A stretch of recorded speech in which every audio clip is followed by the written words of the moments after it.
Достар, мінекей 20 км дронды біз тексеріп көріп жатырмыз. Бұны тексеру үшін спутнигі 9-дан асы керек, далада тұру керек. Енді қараңыздар, ортасынан басасыздар, қосылады. Қараңыздар, ұшып тұр. Үй жақта ұшырып жатырмыз да.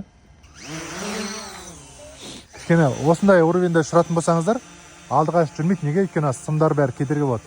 Жоғары қарай көтересіздер, мінекей ұшып тұр. Енді қараңыздаршы міне. Төбеден бәрін көрсетіп тұр. Көрініп тұр ма сіздерге? Бәрін көрсетіп тұр. Оңға солға бұрыласыздар, мынамен жүре бересіздер. Мынамен төмен қарай түсесіздер.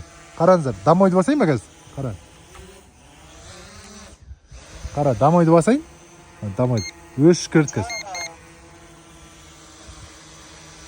Қараңыздар қазір. Өзі домойға шүкір етір.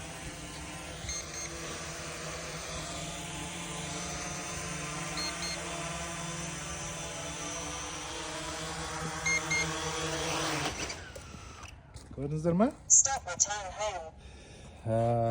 Заказ беретін болсаңыздар, осындай дрон заказ беріңіздер.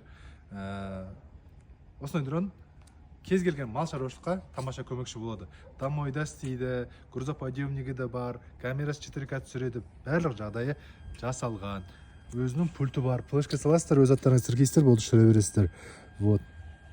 Өшіп сіздерге тексеріп көріп жатырмыз. Еш уайымдамай заказ беріңіздер.